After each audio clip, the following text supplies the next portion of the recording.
And it says find the indefinite integral of 3/2.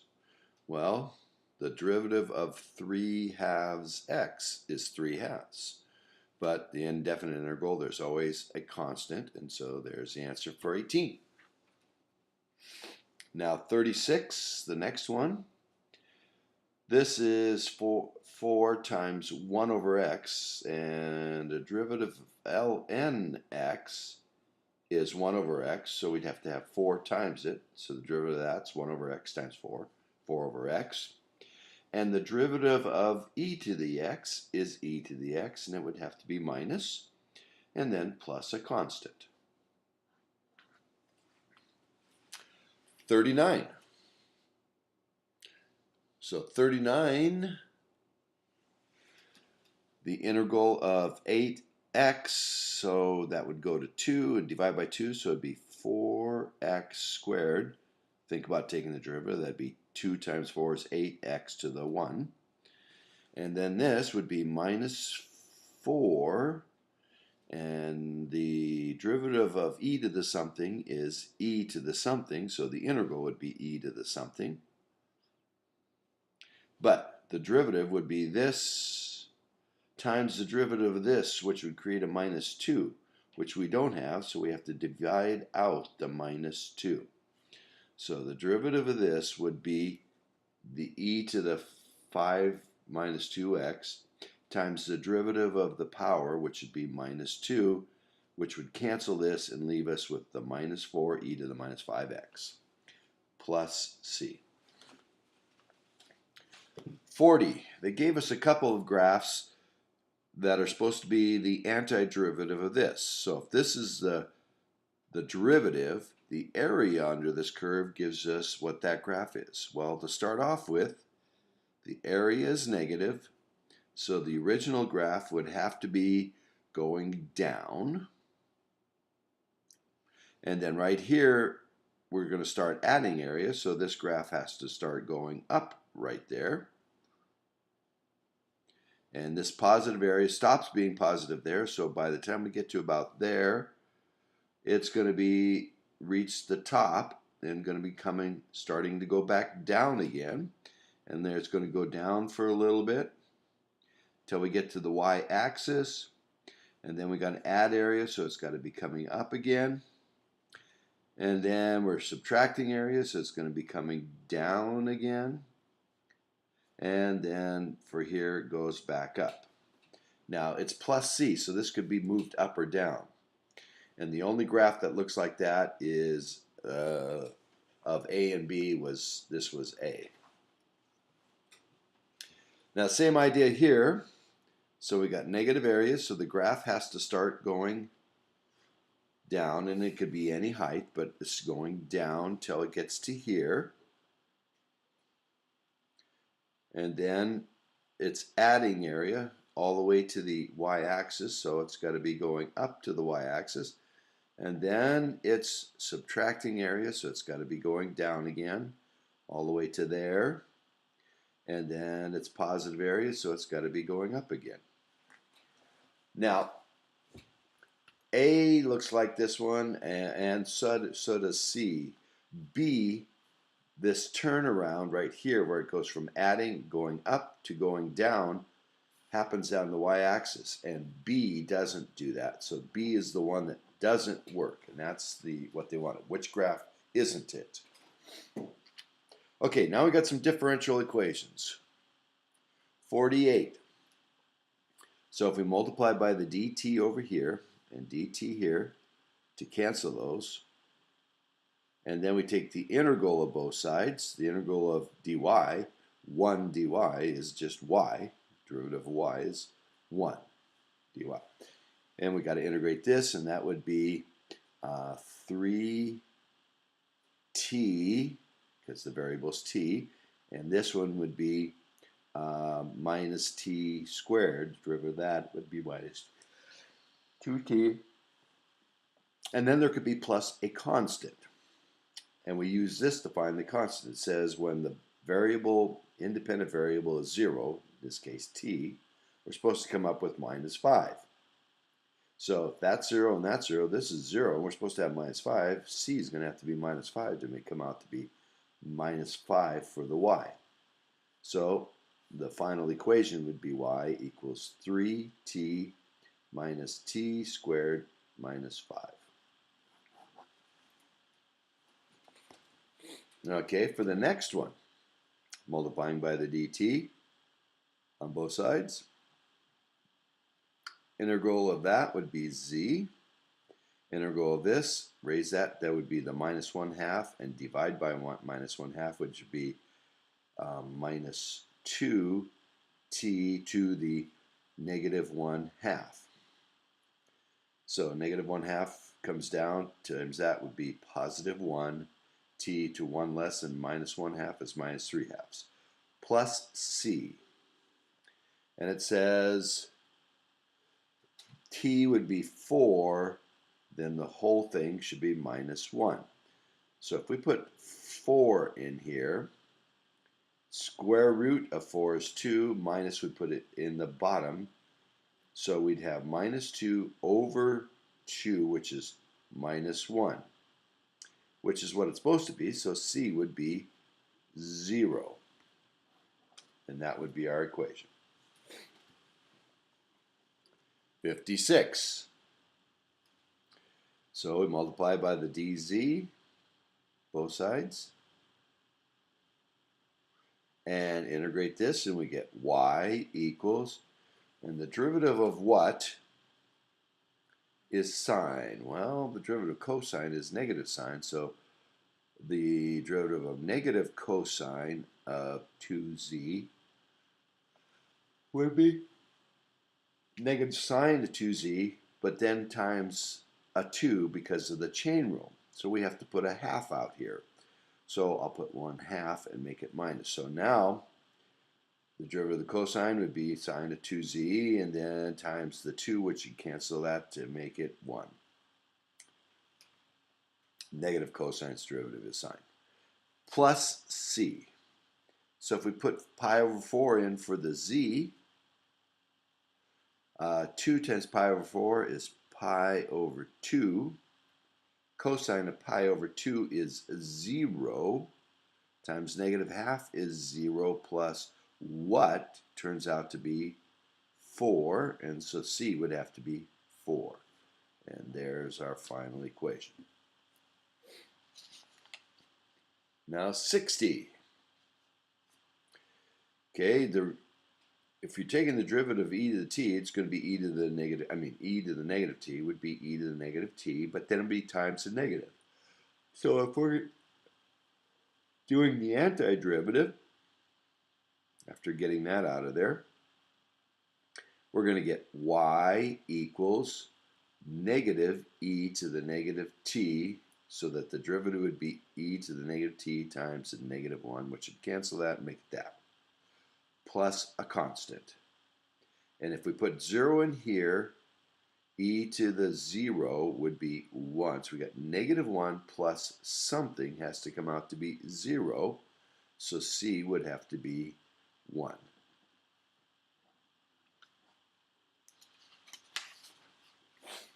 Okay, 64.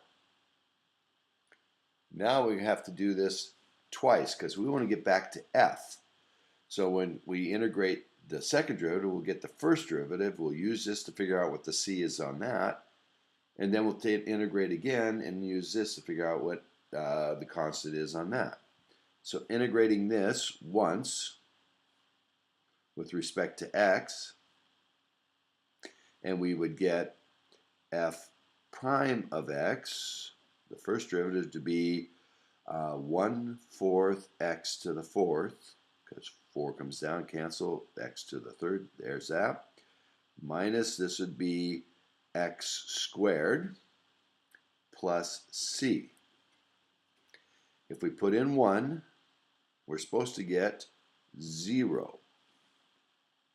1 in here would be 1/4, minus 1 squared would be 1, plus c is supposed to be 0. 1/4 minus 1 is minus 3/4 plus 3/4. So c would have to be 3/4. And so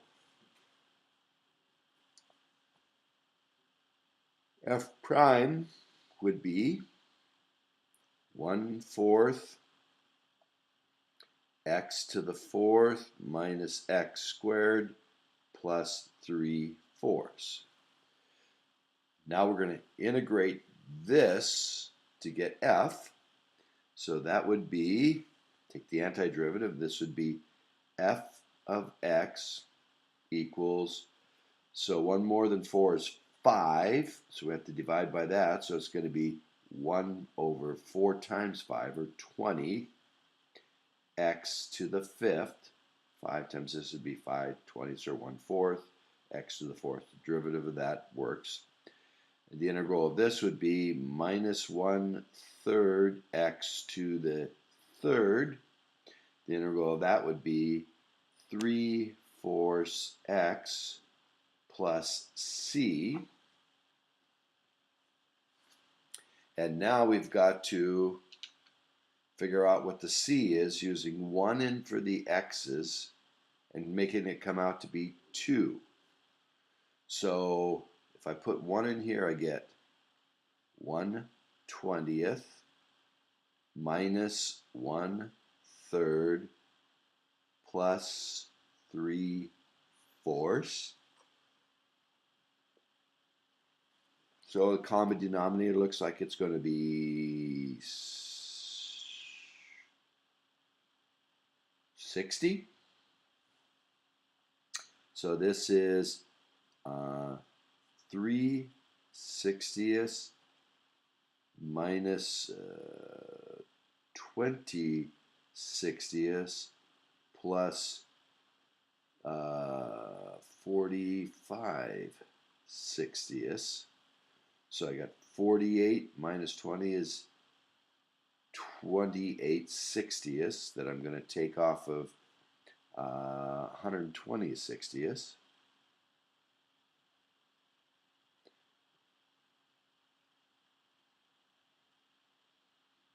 So 48 minus 20 is 28 from 120 is 92/60 is what C has to be. And I think that reduces, but I'm just going to leave it that way. Well, let's see, that would be 46/30, 23/15, reducing it. Okay, got to do same idea here for 68. We got to take the antiderivative here. See, the derivative of sine is cosine, so f prime of theta would have to be the sine of theta plus c, and then we use pi over 2. And sine of pi over 2 is 1 plus what is 1? Plus 0, so this would be the first derivative. Antiderivative of that would be, antiderivative of sine is negative cosine, because the derivative of cosine is negative sine, and that would be negative of the negative sine, which is sine, plus c. And if we put pi over 2 into this one, cosine of pi over 2 is 0. And so we got negative 0 plus something is supposed to be 6. So C would have to be 6.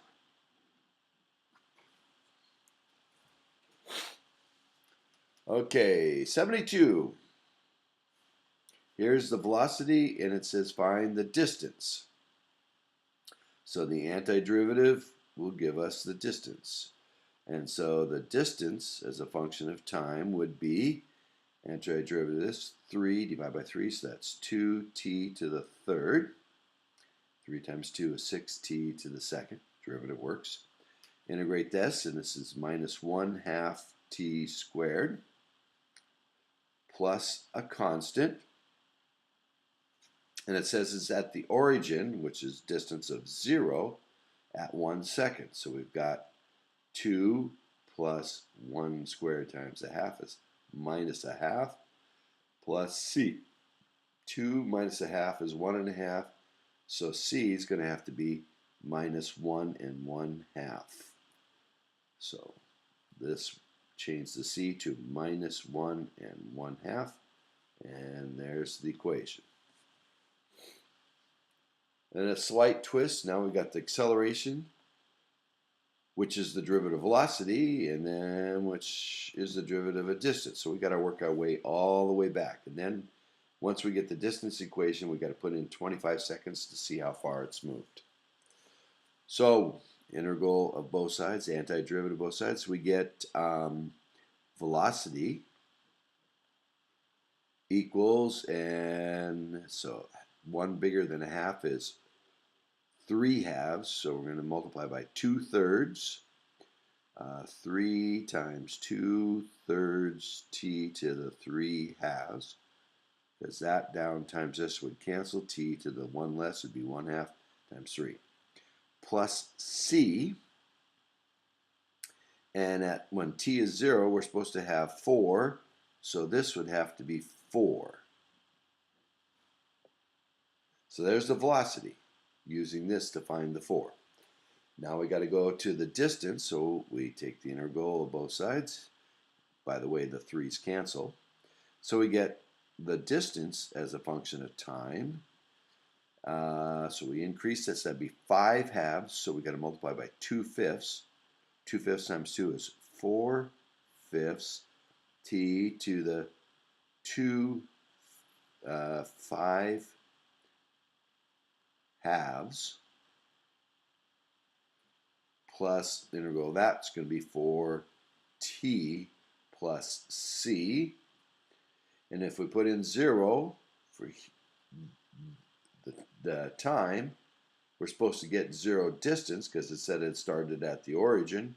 So this would have to be 0. And then 25 seconds later, so we put 25 in for the t's to find the distance at 25 seconds. So that's 4/5. 25 square root is 5 to the 5th plus 4 times 25 plus 0. So this will cancel one of the 5's. 5 to the 4th is 625. So we have 4 times 625 plus 4 times 25, which is 100. So we've got 2,500 plus 100, 2,600 meters. It's gone for the distance. And that's that.